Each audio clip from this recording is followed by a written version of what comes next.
La Facultad de Derecho da la más cordial bienvenida a todas y todos nuestros seguidores a un jueves más de Derecho Civil con el tema Categorías Sospechosas. Los dejo en voz de la maestra Amada Gaitán Arredondo. Buenos días a todos. Estamos muy contentos de estar una vez más con ustedes en este ciclo de conferencias de Jueves de Derecho Civil, ya en nuestra 7ª temporada. Bienvenidos, bienvenida nuestra invitada del día de hoy, la doctora María Elena Horta García, quien nos va a hablar de un tema muy de actualidad, quizá a veces un poquito complejo de entender para aquellos abogados de antaño, quizá no tanto para los jóvenes, porque ya crecieron en esta nueva generación en donde antes hablábamos, o incluso los romanos hablaban que la ley, aunque es dura, es la ley, ¿no? Entonces aquí vamos a darnos cuenta que no siempre podemos dar o podemos aplicar la ley como se encuentra, sino que tenemos que ver si en algún momento no existe alguna razón por la cual la aplicación de la ley no sea justa, ¿no? En pocas palabras. Entonces yo los dejo en presencia de la maestra Yadira Aide Huerta Reyes, que es nuestra secretaria del Colegio de Profesores de Derecho Civil, y más adelante se va a unir con nosotros el presidente del colegio. Maestra Yadira, buenos días, como siempre, Hola, aquí ¿qué tal? en presencia de nuestra invitada y amiga. Por favor, si gusta presentárnoslas. Por supuesto, ¿qué tal? Buenas tardes a todos y a todas. Muchísimas gracias, maestra Amada. Como siempre, un placer estar contigo en estos jueves. Temporada a temporada, ya decíamos el jueves pasado que estamos en la 7ª temporada. Qué cosa tan maravillosa. Veo que se conecta el maestro Miguel Ángel, presidente del Colegio de Profesores en Derecho Civil, a quien doy uso de la voz, maestro. Un saludo. Muy bien. ¿Ya empezaron o todavía no? Todavía no, estamos en las ¿No? presentaciones y en los saludos, maestro. Muy bien, Male, ¿qué tal? ¿Cómo estás? Amada, Con el querida placer de Yadira. saludarlo.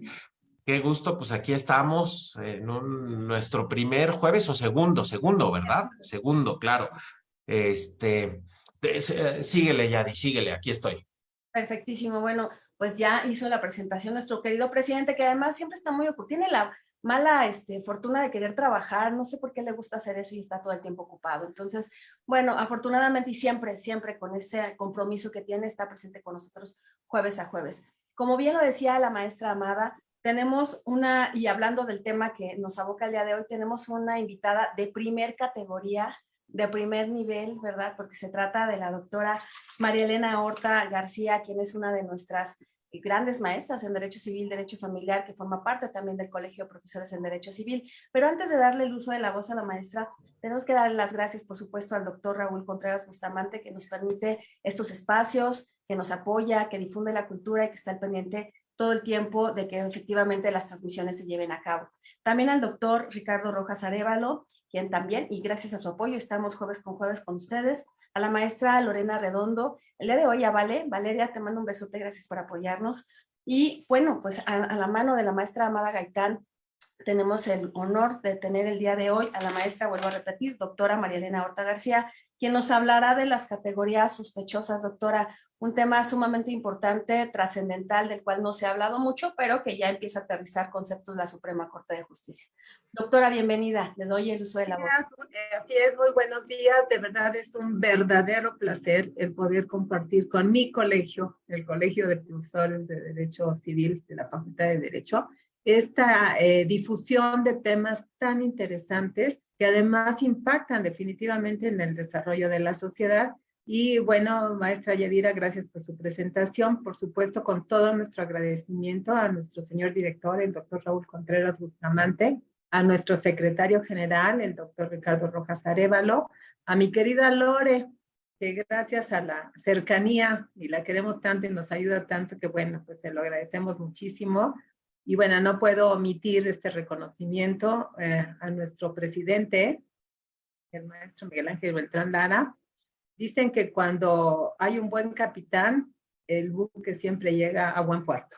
Y tenemos un extraordinario capitán, mi querido Miguel Ángel. De verdad, yo estoy encantada de poder compartir esto. Y bueno, pues a nuestra trabajadora de siempre, caray, por todos lados de encuentro, a mi querida amada del Carmen Gaitana Redondo.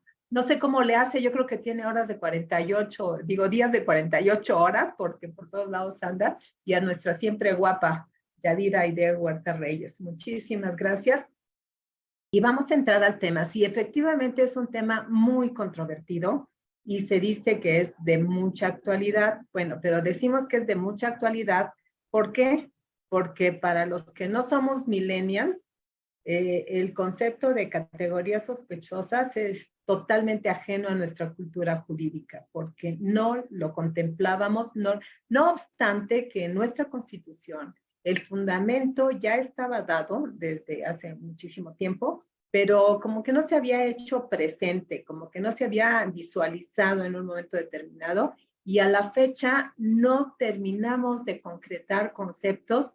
Mis queridos compañeros y estudiantes que hoy nos honran con su presencia y que nos están viendo, yo les puedo asegurar que si cualquiera de ustedes se ha preocupado por buscar, así cuando vio la propaganda y dijo, ay, vamos a hablar de categorías sospechosas, voy a buscar la definición, no la encontraron.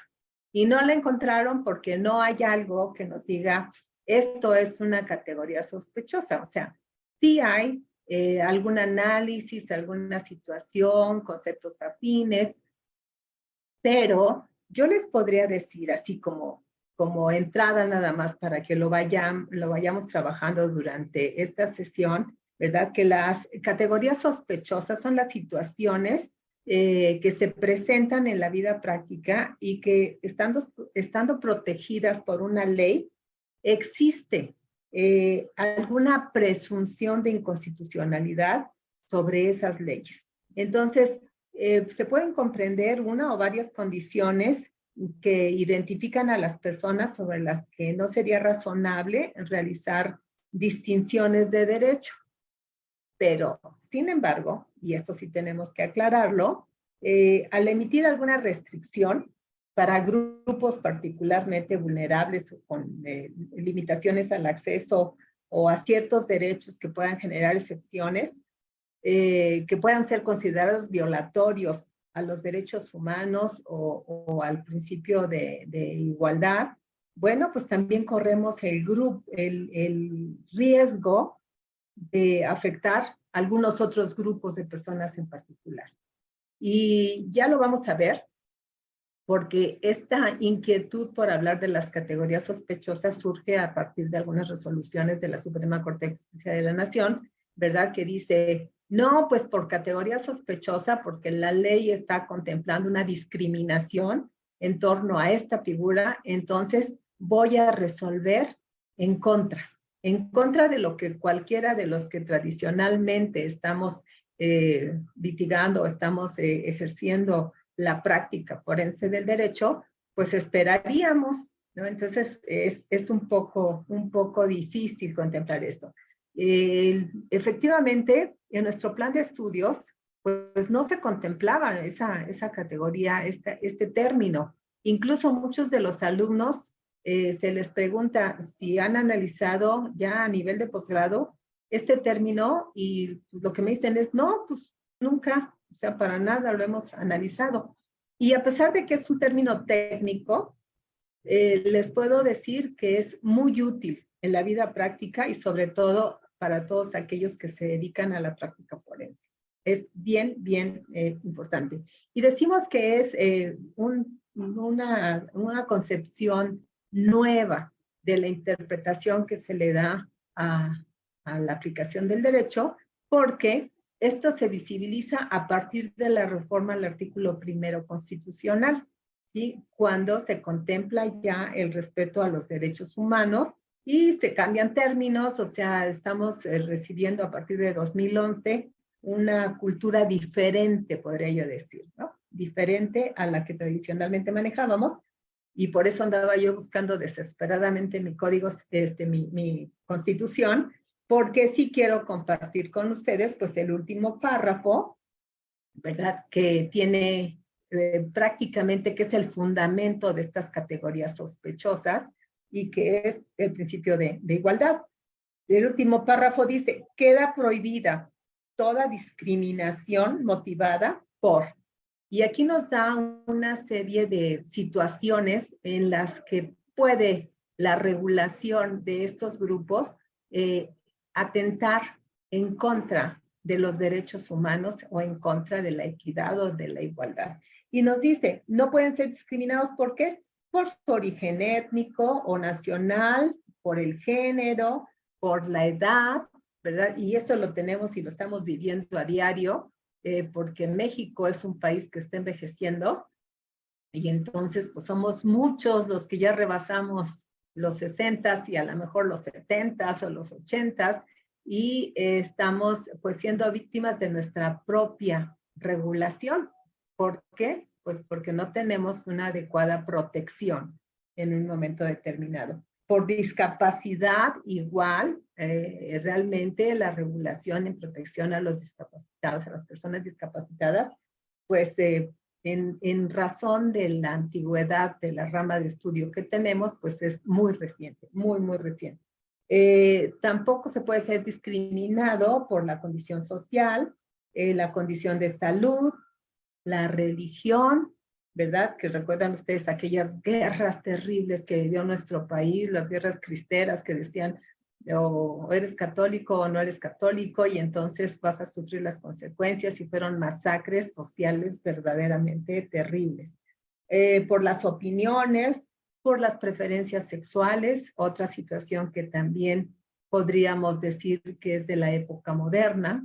Todo esto que antes nadie se atrevía a decir yo tengo preferencias sexuales distintas porque ya sabíamos que iba a ser blanco de todas las críticas y de todas las agresiones y de pues calificativos peyorativos.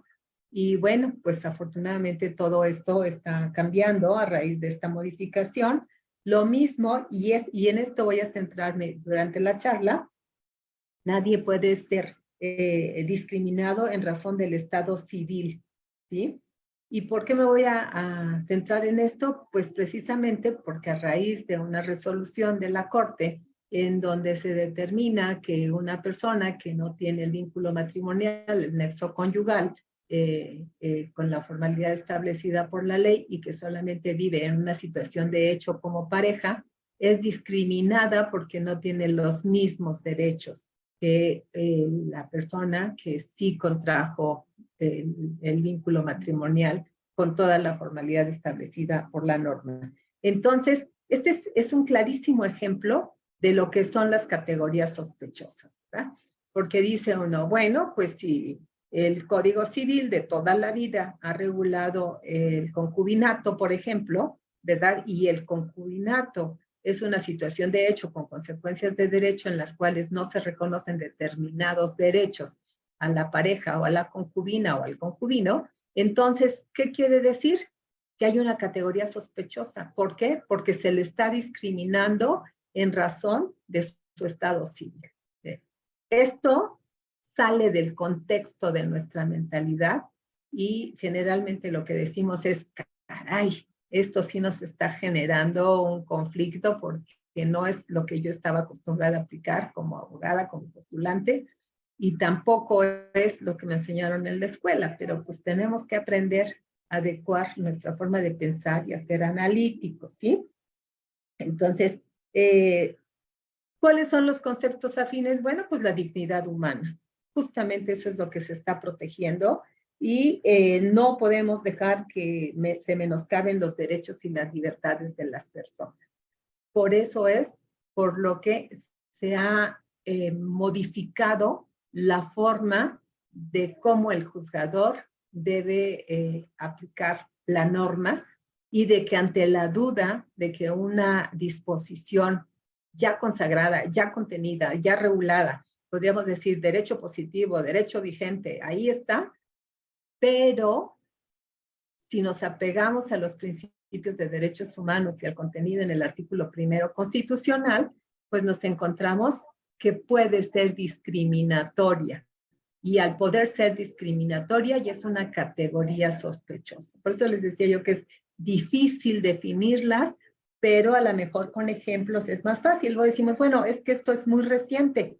Bueno, reciente para nosotros, pero no es reciente a nivel internacional, porque buscando la documentación correspondiente me encontré con que el primer caso que se resolvió utilizando este término de categorías sospechosas o del que tenemos conocimiento fue una resolución que se emitió en la Corte de Illinois en Estados Unidos. Y fue un caso muy interesante porque es una empresa que se dedicaba a comercializar los productos de leche, o sea, tanto la leche como sus productos correspondientes. Y digamos, el procedimiento era United States versus Corolene Productos Company, ¿sí? Corolene era quien estaba produciendo estos productos de leche, pero a veces no se utiliza la leche pura, sino que se utilizaban algunos otros elementos que se le adicionaban y había una ley que se había emitido desde 1923. Este procedimiento del que les estoy hablando se generó en 1938, pero en 1923 surge este conflicto. ¿Por qué? Porque ante esta ley, que era esta ley que se llamaba Ley de Leche Rellenada. ¿Por qué decían leche rellenada? Porque decían, es que lo que te están vendiendo no es lo que están promocionando. O sea, no te están vendiendo leche, te están vendiendo un producto similar a la leche que contiene elementos no naturales de la leche. Y entonces el productor no te está diciendo qué pasa y esta ley prohibía la comercialización de estos productos que podrían decirse productos adulterados de un estado a otro. Entonces, la productora la comercializadora de estos productos presenta su inconformidad y dice, espérame, me estás discriminando. ¿Por qué? Porque yo tengo derecho a comercializar mis productos. ¿Por qué? Pues porque estoy actuando conforme a las normas establecidas. Y esta ley de 1923 de leche rellenada está atentando en contra de mi libertad de actividad. Y ahí es cuando se dice, pues sí tienes razón, ¿no? Es una categoría sospechosa, porque la ley está impidiendo el libre acceso a la actividad laboral, a la actividad comercial, a la producción. Y ahí es en donde empieza a utilizarse este término que es bien interesante y que además es un poco conflictivo. ¿Por qué?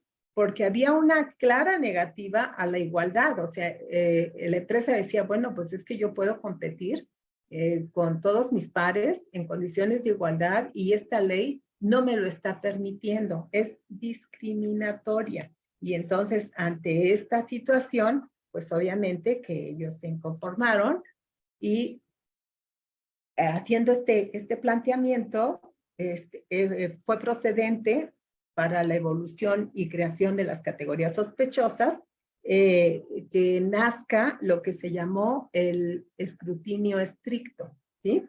El escrutinio estricto lo que nos dice es que hay varios elementos que se tienen que analizar porque efectivamente puede ser que yo considere que una ley está siendo violatoria de mis derechos humanos, que está siendo una ley que no está respetando el principio de igualdad establecido constitucionalmente. Puede ser, pero tenemos que analizar todos los casos porque pudiera ser que se afecte a alguien en atención a la protección de determinados derechos o de determinados grupos. Entonces, para que una ley no viole el principio de igualdad, tiene que haber una justificación idónea, tiene que haber una justificación sólida y robusta que destruya cualquier presunción de inconstitucionalidad que pudiese afectar a los derechos fundamentales, ¿sí? Cualquier posibilidad de que se esté violentando un derecho fundamental de cualquier persona. Entonces, Pues en otras palabras, tenemos que constituir un método para garantizar de una manera más efectiva la implementación y sobre todo la realización y el respeto al derecho de igualdad, que es el que está protegiendo estas categorías sospechosas. Fueron varias las resoluciones que se dictaron. Cuando una categoría es sospechosa, se deben confrontar distintos, hacer varias distinciones, haciendo una clara presentación de que hay una prohibición constitucional para aplicar esa norma. Entonces, hay varios pasos que son fundamentales para poder determinarlo. Primero, ¿qué tenemos que hacer? Sí, maestra, adelante. No, ¿sabe qué, maestra? Que escuchándola, la realidad es que sí es un tema sumamente, digamos, delicado, doctora, si así me lo permite señalar, porque hablar de categoría sospechosa es remitirnos, entiendo, conforme a lo que usted está explicando, al último párrafo del artículo 1 constitucional. Así y ahí es, maestra. tenemos esas categorías, ahí tenemos esas, digamos, determinaciones que la misma Constitución hace respecto de determinadas figuras, de determinados estados, determinados criterios, determinadas formas que pueden considerarse, que pueden presumirse que vulneran los derechos humanos. Entonces, la realidad es que ubicar, digamos, una figura, por así decirlo, el matrimonio quizá, el concubinato, ahora muy de moda o en boga o reconocida, la pareja estable, doctora, y decir las parejas estables. que son pues, amacias o amacios, ¿no? La pareja estable, y decir que efectivamente se les está vulnerando un derecho quizá conforme a esta argumentación de una categoría sospechosa, pues podríamos abrir todo un abanico de vulneraciones de derechos si no ubicamos exactamente qué tipo de categoría es la que marca la Constitución, porque no la imaginamos ni la creamos. Están consideradas Claro. esa lista, ¿no, doctora? Entiendo, es una lista, es una, digamos, pues es que no quiero decir como recetario de cocina porque no lo es. No lo es, No. desde la Suprema Corte han dicho, no vean que es receta, este es enunciativo, no limitativo. Claro, ¿no? claro. Y entonces habría que ver esa lista de este último párrafo, a ver si efectivamente nos están vulnerando nuestros derechos humanos, pero además, y quiero ahí agregar este punto, doctora, a ver usted qué opina, no irnos, no estar hablando de categoría sospechosa tanto en el derecho sustantivo como en el adjetivo, porque habemos, ¿verdad? Personas completamente distintos. Sí. mañosas que dicen, no, me están vulnerando mis derechos en el procesal, a ver, espérame tantito, ahí hay términos fatales, ahí no puedes invocar categorías sospechosas. ¿Es correcto, doctora? Así es, maestra. Justamente por eso les decía que hay que hacer un análisis, y en este análisis lo que se sugiere es que se sigan 3 pasos cruciales, ¿no? O sea, que vamos a tratar de evitar. Generalmente no se logra completamente evitar esa posible vulneración a otros derechos, pero lo primero que tenemos que hacer, como usted acertadamente lo acaba de señalar, es identificar los derechos fundamentales cuya restricción requiere de un escrutinio estricto. O sea, primero vamos a ver cuál es tu derecho fundamental que dices que te estamos vulnerando. O sea, se refiere al momento en que una ley va a limitar o restringir alguno de los derechos primordiales consagrados en la Constitución, pero esto es para es decir, para todo mundo, ¿verdad?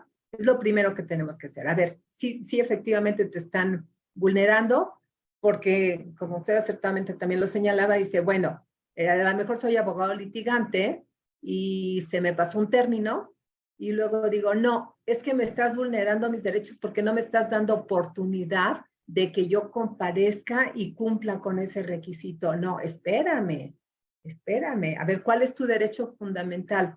Tu derecho, puedes invocarme de estricto proceso. Pues sí, pues ahí está el proceso y no cumpliste. O sea, no hay esa vulneración al respecto, pero esta es la primera fase que se tiene que cuidar, ¿no? La siguiente fase que se tiene que cuidar es determinar cuál es el interés gubernamental dominante. Y aquí está bien interesante porque estamos hablando de un interés que tiene el gobierno para presentar pruebas fehacientes para la existencia de que es necesario proteger ese interés para proteger a la ciudadanía, para proteger a la sociedad, ¿no? O sea, si tú le vulneras los derechos a esta persona, entonces como en cascada vas a empezar a vulnerarle los derechos a todos los que se encuentren en una situación similar. Entonces, ¿cuál es el interés predominante o dominante, podríamos decir, o determinante para proteger un interés general contra un interés individual? Este es se puede decir que el segundo punto crucial para poder ver si es o no es una categoría sospechosa.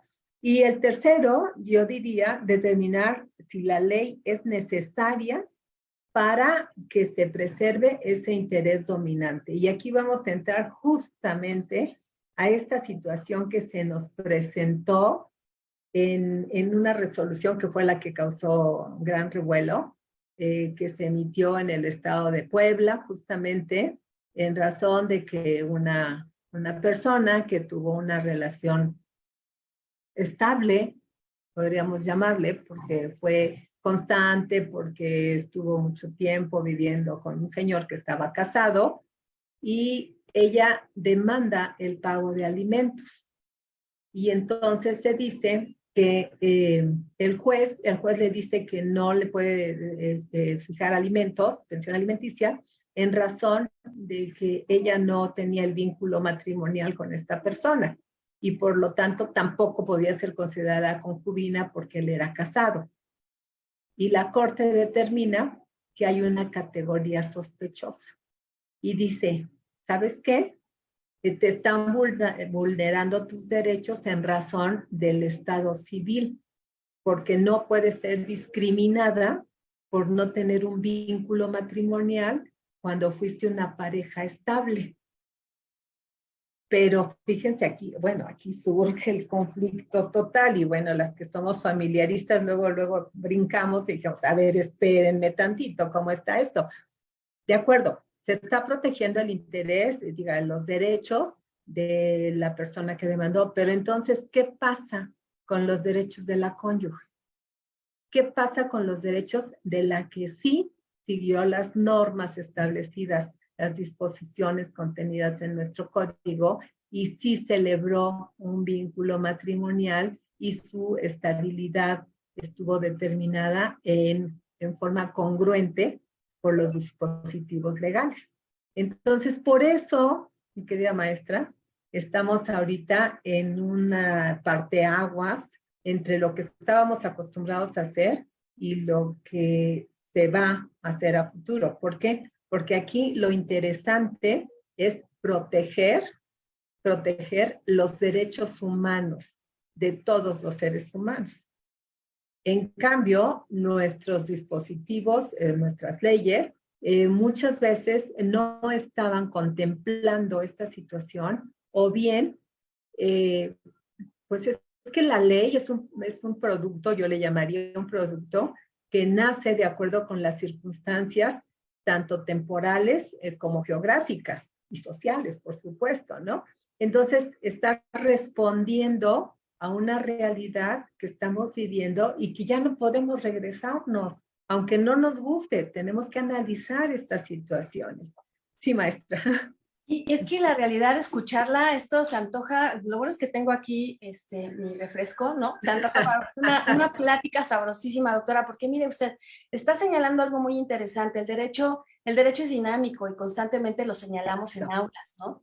Hay una definición que a mí me gusta mucho y que ya dejamos, me parece, la mayor parte de los profesores de lado o de largo o la hemos sobrepasado, esta definición de que el derecho es el conjunto de normas jurídicas que regulan la conducta del hombre en sociedad. Creo que eso ya pasó, ¿no? Creo que ya ahora y actualmente consideramos al derecho como esa interpretación argumentativa que justifica, que comprende en su totalidad un sistema jurídico. Y este sistema jurídico es tanto de normas nacionales como internacionales. En ese sentido, yo le escucho platicar de este tema tan interesante y entonces decimos, bueno, fíjate que ya no es nada más encuadrar la conducta a la norma, ¿no? Y no me refiero al tipo penal como lo señalan en materia penal, sino realmente, como usted lo acaba de señalar, ¿qué pasa con todas esas relaciones matrimoniales, no matrimoniales, de concubinato, de uniones estables, de pactos civiles de solidaridad, de sociedades en convivencia, cómo se regulan? Y cuando estamos ante esa situación, La gran ventaja que tenemos es que desde el alto tribunal, el Tribunal Constitucional nos dice, sí, interpreta, pero ojo, siempre y cuando no vulneres las normas, pero más mejor, diría un maestro, pero más mejor, siempre y cuando no vulneres los derechos humanos de las personas que están insertas en ese tipo de relaciones. Entonces, hablar de esa, perdón, nada más cierro, es un mundo de conceptos, doctora, discúlpeme, adelante, por favor. Sí. No, fíjese, maestra, que justamente usted acaba de tocar un punto que es bien sensible, que es la definición de derecho. Efectivamente, ¿no? A todos los alumnos que usted les pregunte, ¿qué es el derecho? Nos van a decir, conjunto de normas jurídicas que regulan la vida del ser humano en sociedad para tener armonía en su desarrollo, por decir algo, ¿no? Pero recuerde que las doctrinas modernas, los estudiosos de la ciencia jurídica, como Durkheim, como Hart, bueno, varios autores, ¿qué es lo que nos dicen? Espérate, no solamente son las leyes, no solamente son las normas, hay principios, hay reglas, y luego vamos más allá todavía. ¿Qué sostienen? El derecho es lo que dice el juez.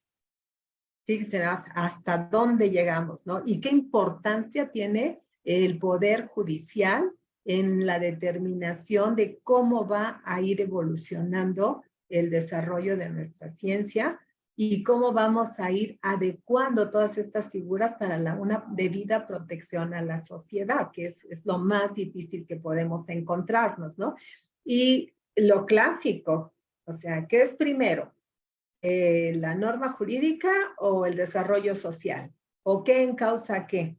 Pues yo siempre he pensado que van caminando juntas, ¿no? Porque en la misma medida en que la norma puede impactar en el desarrollo social va impactando en la creación de la norma. Entonces, sí es, digamos, una forma de analizar ¿por qué estamos ante categorías sospechosas? En todo caso, diríamos, pues si ya está la norma escrita, ¿qué tenemos que estar interpretando? Ah, pues sí, tenemos. Sí, maestra. Claro, lo que nos lleva a seguirnos preparando en todos los niveles, a todos los operadores jurídicos, desde los postulantes hasta los jueces, magistrados, ministros, precisamente para hacer este tipo de interpretaciones, maestra. El comentario que acaba de hacer me lleva al maestro Andrés Linares. En una ocasión me dijo en una clase, un buen postulante hace un buen juez y un buen juez hace un buen postulante. Y este tipo de interpretaciones que hacemos de las normas, por supuesto que las hacemos pues de común, ¿no? No porque es juez y evidentemente con todo el respeto que conlleva esa jerarquía, por algo lo son, pero no por ser juez tienen la última palabra. Es decir, podemos nosotros atacar alguna resolución siempre y cuando con fundamento en derecho, pero sobre todo y más importante de acuerdo a las circunstancias, ¿no? Que permean, siempre y cuando haya una simetría, no asimetría, una simetría en las circunstancias de los derechos involucrados en esa relación, ¿no, doctora? Por supuesto, así es. Y bueno, efectivamente, como se decía, no podemos manejar un paquete completo que diga, pues esto se va a aplicar para todos los casos similares. No. ¿Por qué? Porque cada caso tiene sus aristas, cada uno tiene determinadas circunstancias que el juzgador tendrá en su caso obligación de analizarlas meticulosamente para no afectar los derechos fundamentales de otras personas. Por ejemplo, la clasificación de raza debe examinarse con muchísimo cuidado. ¿Por qué? Pues porque es cuando muchas definiciones pueden ser contrarias a las tradiciones que nosotros estamos manejando y en consecuencia pueden ser constitucionalmente sospechosas, ¿no? Entonces aquí ya entramos en un análisis que prohíbe la discriminación y además, ¿cuál es el interés dominante del gobierno? Bueno, pues la protección de los pueblos originarios. Entonces, ¿hasta dónde nos vamos yendo con toda esta parte que va impactando en las políticas públicas del gobierno federal? Yo quisiera, maestra, que entremos a un tema que a mí me gustó muchísimo, que fue el caso Atala Rifo y Niñas en contra de Chile, que esto nos podría dar un ejemplo clarísimo de lo que son las categorías sospechosas. Excelente. ¿En qué consiste este caso, Atala Ricoy y Niñas en Contra de Chile?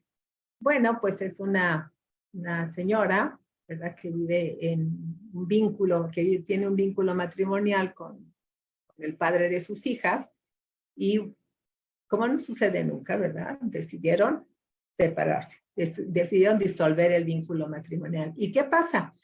Que las niñas, en razón de su edad y en razón de su sexo, permanecen bajo la guardia y custodia de la mamá, o sea, de Atala. Pero Atala, al transcurrir un tiempo, decide establecer ya una unión permanente con su pareja, que es una señora. Entonces, es una pareja del mismo sexo que está cuidando a las pequeñas, y el papá de las niñas está totalmente inconforme con esta situación y demanda el cambio de guarda y custodia en razón de que, pues, en razón de que él considera que es un mal ejemplo para las niñas y que se les va a afectar, y que entonces el idóneo para tenerlas sería él. Y la mamá lo que alega justamente es una violación a sus derechos fundamentales, porque ella tendría derecho a tener cualquier tipo de preferencia sexual y no ser discriminada por este motivo.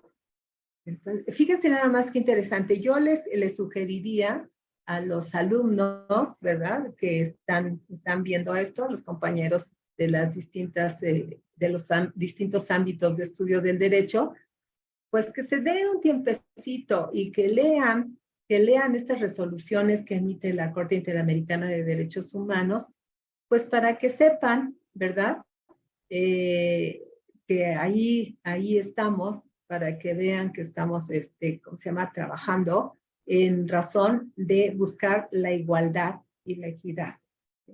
Y regresamos a nuestro artículo primero constitucional. El artículo primero constitucional en México, ¿verdad?, es aplicado, es consecuencia, yo diría, es consecuencia. Esta reforma es consecuencia del caso Radilla Pacheco, que también fue un caso sonadísimo a nivel internacional, que todos hablamos del caso Radilla Pacheco y pocos conocemos la esencia de este caso y la trascendencia, ¿verdad? Porque la sentencia que emite la Corte Interamericana de Derechos Humanos el 23 de noviembre del 2009 se puede decir, el parteaguas para la reforma de nuestro artículo primero constitucional, porque México es considerado como un país que infringió los principios internacionales de respeto a los derechos humanos y por ende a la igualdad y el respeto a los derechos fundamentales de todos sus gobernados. Entonces, la Corte Interamericana dispuso por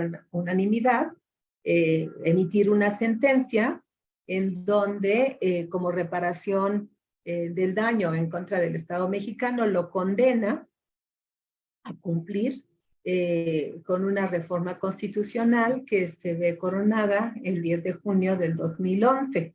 Entonces, se otorga estatus constitucional a los derechos humanos que ya estaban contenidos en los distintos tratados internacionales que ha suscrito México, porque México es un país maravilloso. México asiste a todos los foros y pues nuestros representantes firman todos los tratados internacionales que se le proponen, pero a la hora de cumplirlos, ese es un grave problema. Y algo que yo quiero comentarles es que hay países que no siguen estas mismas políticas, porque una vez que se suscribe un tratado internacional, pues ya estamos obligados a aplicarlos, ¿no? Este es el famoso bloque de convencionalidad.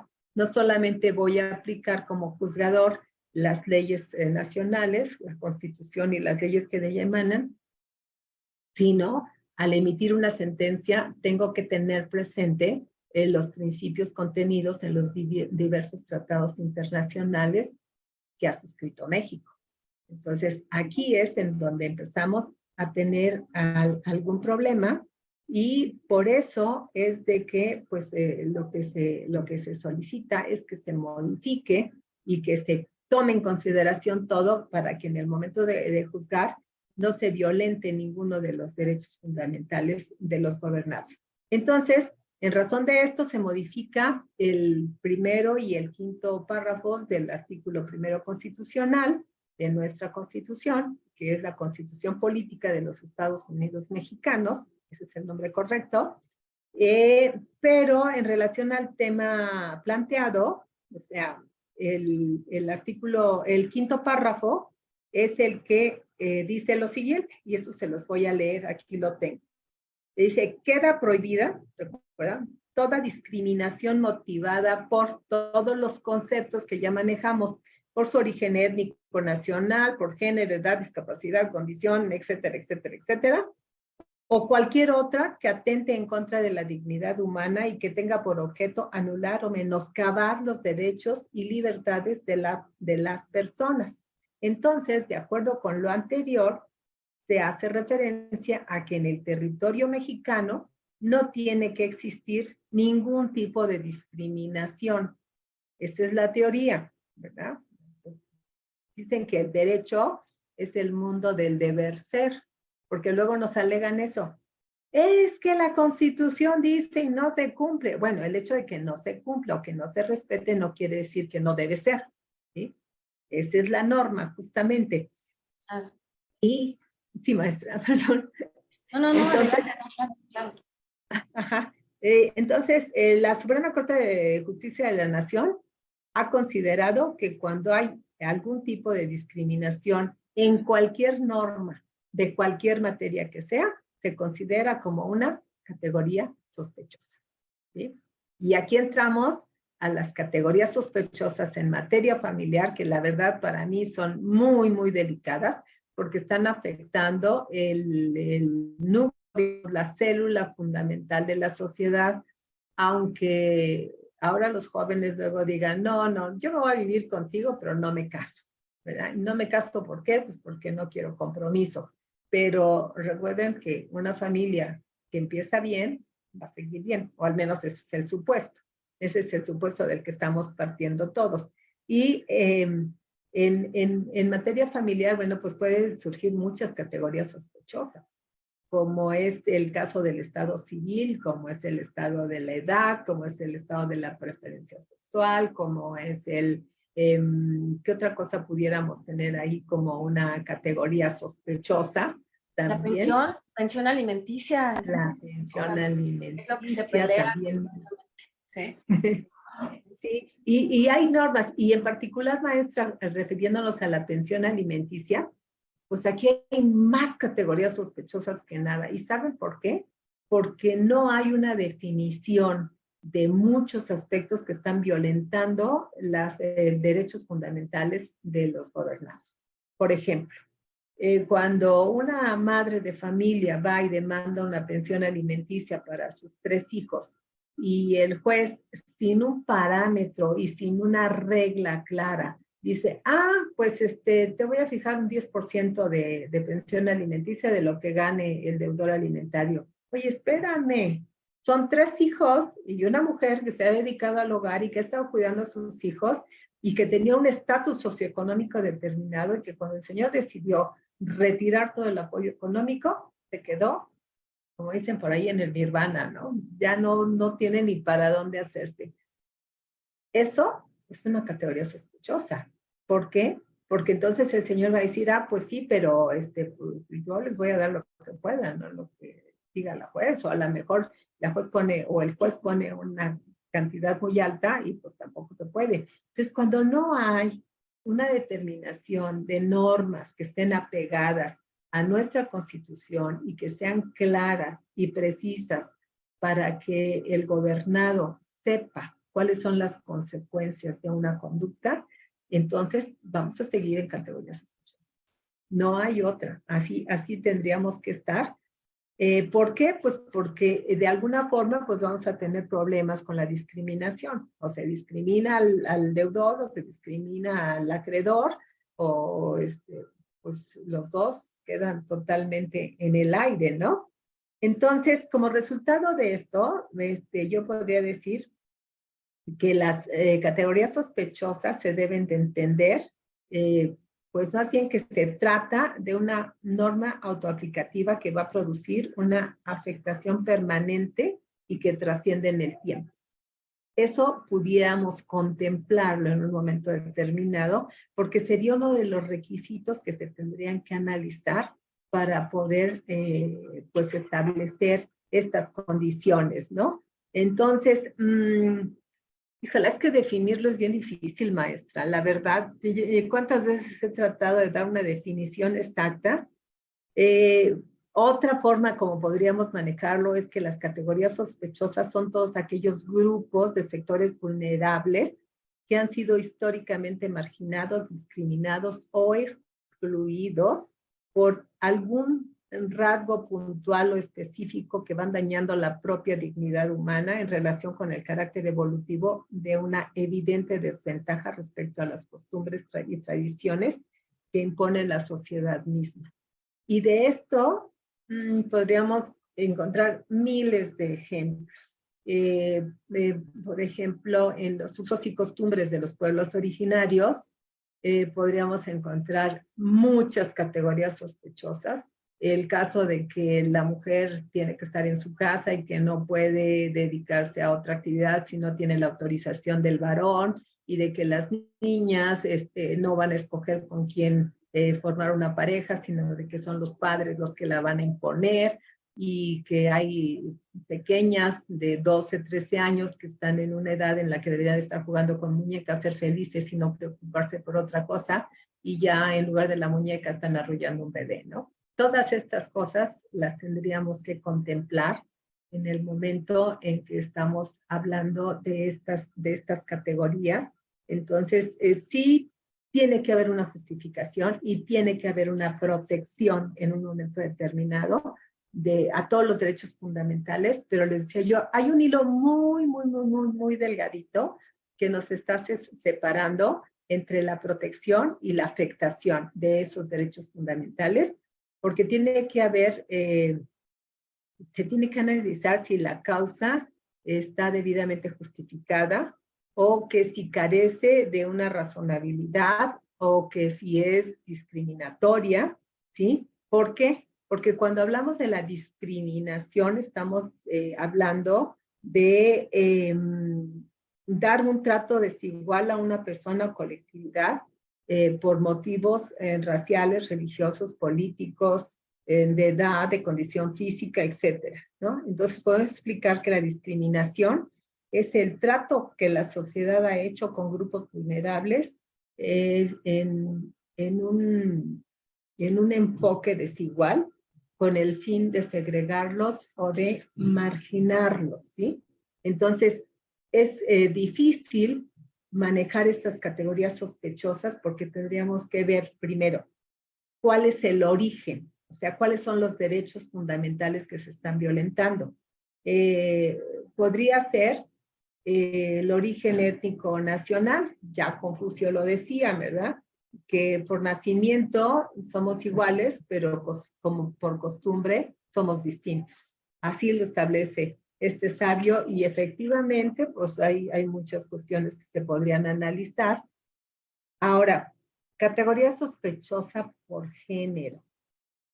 Fíjense que hablar de género pues, es casi sinónimo de hablar de la mujer, pero en realidad no es así, porque el género es una construcción social que le asigna determinadas funciones o determinados papeles al varón o a la mujer, pero no quiere decir que esto sea per se natural de los sujetos, sino que son construcciones sociales, son imposiciones, y desgraciadamente, en razón de esta construcción social, se genera actos de discriminación bastante severos. Hablábamos de la discriminación en contra de la mujer, ¿verdad? Que bajo esta visión se ha hablado mucho del famoso techo de cristal, en donde no dejan a la mujer pasar para arriba, y del famoso piso enjabonado, porque pues no solamente no puedo salir, sino además me resbalo donde me encuentro, y estas estos conceptos pues tienen que ver con muchas de las normas que están contenidas, incluso artículos que están contenidos en nuestro Código Civil. Yo creo que en razón de esto tendríamos nosotros como pues especialistas en esta materia hacer un análisis exhaustivo de nuestra normatividad para evitar estas violaciones o esta discriminación en contra de los gobernados. ¿Por qué? Porque se están afectando sus derechos fundamentales, y esto es solamente pues en razón de la edad, digo, del género. Ya me estoy yendo otra vez con la edad. Lo que pasa, maestro, es que me encanta por la edad. ¿Por qué? Porque ya uno que está viejito, ¿verdad? Tiene que estar luchando porque no lo discriminen, ¿no? Y yo me siento rara, luego dicen, que pasen todos los de la tercera edad. Y me quedo pensando, ¿es discriminatorio o no es discriminatorio? A ver, ¿es para bien o es para mal, no? Que nos vayan platicando, a ver cómo, De ninguna cómo manera. va. De ninguna manera, doctora, pero aprovechando el comentario que usted está haciendo de las personas adultas mayores, apenas, me recuerda usted que apenas el 10 de enero se estableció, se autorizó la Convención sobre los Derechos, Convención Internacional sobre los Derechos de los Adultos Mayores. Entonces, nada más como entre No, paréntesis, sí, ¿verdad? y yo creo, maestra, que tendríamos que conocer esta convención también, porque tiene que formar parte del acervo de los juzgadores para poder tener esta perspectiva en el momento de emitir sus resoluciones. Así De es. lo contrario, podríamos aplicar por ahí alguna categoría sospechosa Por en supuesto, alguno de los dispositivos, ¿no? por supuesto. Ahí está. Fíjese, perdón, tengo el dato Sí. ya exacto, estaba yo hablando al tanteo, discúlpeme usted. Se publicó el 10 de enero de este año el decreto que aprueba la Convención Interamericana sobre la protección de los derechos humanos de las personas adultas mayores. Y en el tema que usted está mencionando, claro que es importantísimo porque podemos caer en una categoría sospechosa por razón de edad, por razón de raza, por razón de perspectiva de género, porque ahorita escuchando la doctora me recordó usted a la definición que da la maestra, la presidenta ministra de la Suprema Corte, la maestra Norma Piña, en relación a la perspectiva de género. Y ella escuché que estaba señalando en uno de sus discursos y en una de sus resoluciones que la perspectiva de género no es más que la detección de las asimetrías en unas relaciones específicas. Entonces, pues cuando uno lo ve y lo escucha tan claramente, ¿no? Que digo, hablar de perspectiva de género no es tan sencillo, pero en esta definición que trata de aterrizar la doctora Norma Piña, pues sí, la realidad es que sí es el detectar esas asimetrías de ambas partes, ¿no? No solo cargado a la mujer, no solo cargado al hombre, sino de las partes que intervienen en una relación, y eso, como bien lo acaba usted de apuntar, pues tiene que conocerlo los jueces, las autoridades jurisdiccionales, que además me parece constantemente se están actualizando y también se están preparando, maestra. Así es, maestra, pero fíjese que precisamente atendiendo a esta situación, yo le diría que por eso manejaba que era un hilo muy delgado el que se separaba la aplicación correcta de la norma y la protección de los derechos fundamentales en contra de la violación de algunos otros derechos, porque si no sabemos exactamente cuál es el interés fundamental del gobierno para proteger los intereses sociales, que pueden ser también a lo mejor más importantes que un interés individual, porque a lo mejor a una persona se le afecta o se le beneficia, pero se está afectando a toda una comunidad, y ahí habría que ver si la norma es constitucional o no es constitucional, y si va en beneficio o no va en beneficio del desarrollo social, que es lo que estamos buscando, ¿no? Y la Corte pues se ha pronunciado en varios sentidos y ya ha emitido resoluciones que pues para muchos de los que somos tradicionalistas en de la aplicación del derecho, pues sí, al principio nos hicieron así como que echar un brinco y decir, a ver, espérame, ¿qué está pasando, no? Pero creo que lejos de tener esta reacción, lo que tenemos que hacer es analizar y ver si sí es posible o no es posible. La Corte fue la primera que sacó su protocolo para juzgar con perspectiva de género, pero el instrumento es muy bueno. Ahora, la aplicación sería lo importante. ¿Sí se está aplicando, no se está aplicando, cómo se está aplicando? aquí vienen pues en bastantes aristas que todavía no se pueden justificar muy bien de qué es lo que se está haciendo. Y maestra, yo creo que aquí en estas pláticas, y en particular por parte del Colegio de Profesores de Derecho Civil, lo que nosotros pretendemos es dejar sembrada la semilla de la duda, ¿verdad? Que no nos crean porque a lo mejor les estamos diciendo mentiras. Lo que tenemos que hacer es decirles, pónganse a estudiar, investiguen, analicen, piensen a ver qué está sucediendo en nuestro entorno social y ver qué estamos aportando y qué estamos dejando pasar de lado, ¿no? Eso es lo que tendríamos que hacer. Y temas como el que se está tratando hoy son temas pues realmente poco vistos, porque en la academia es difícil que veamos esto en razón de que, pues, lo vemos cuando estamos y tenemos la sentencia en contra, ¿no? Entonces, sí, buscamos la forma de cómo solucionarlo y de ponernos a estudiar y de resolverlo, porque dígase lo que se diga, yo siempre he sostenido que el licenciado en Derecho es un rector y un conductor del desarrollo social, porque somos los que conocemos la norma y somos los que podemos encauzar la opinión y la actividad de todas las personas que tienen alguna vulneración en sus derechos o una violación a sus derechos humanos, pues el poder apoyar, ¿no? El poder aplicar lo que tanto nos ha costado trabajo aprender y estudiar. Entonces sí, es un poco difícil, y nos encontramos con casos, en el número de casos, cualquiera, el que usted guste, lo tenemos presente, como pues han sido los que hemos estado platicando, pero ya sabemos que cualquier norma que atente en contra de la dignidad humana, porque este es otro concepto fundamental y bien complejo. Hablar de la dignidad humana, que pues el respeto a la dignidad humana y el ser feliz es el fin último de todas nuestras actividades. Pero pues vamos a aterrizar esos conceptos que son bastante complicados, maestros, ¿sí?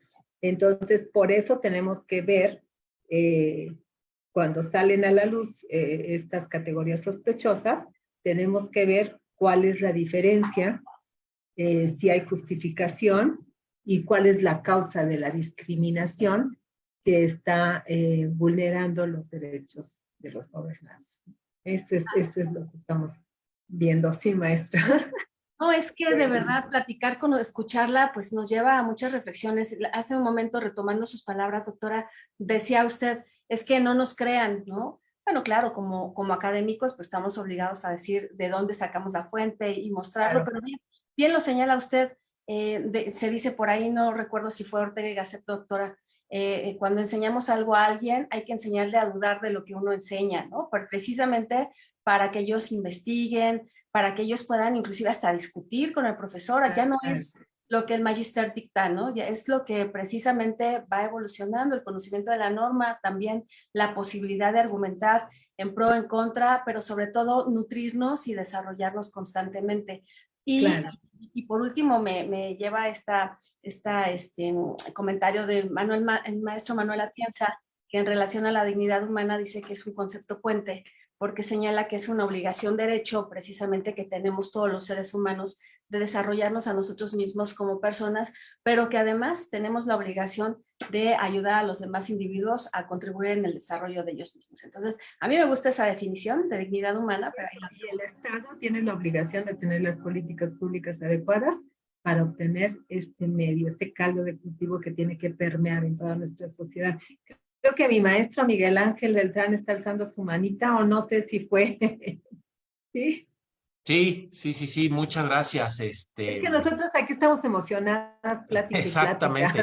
La verdad es que es un gran tema y un tema que nos deja pensando, es un tema desconocido para mí. Y bueno, que uno tiene que empezar a estudiarlo y empezar a adentrarse en estos nuevos conceptos. Básicamente estamos ya sobre el tiempo. Yo quiero agradecer muchísimo, Male, sabes que eres una persona importantísima para tu colegio. Yadi, el esfuerzo que estamos haciendo, desde luego mi amiga amada Gaitán. Y bueno, pues invitarte a que en próximas ocasiones podamos tener un complemento de esta plática, Yadira. ¿Qué opinas? Me encantaría, porque además, como bien viste, pues aquí estamos bien entradas en la plática. Si no nos dices Así ya, es. córtenle, nosotros nos sentimos más. Sí, claro, la verdad es que nosotros felices y espero que el auditorio así esté.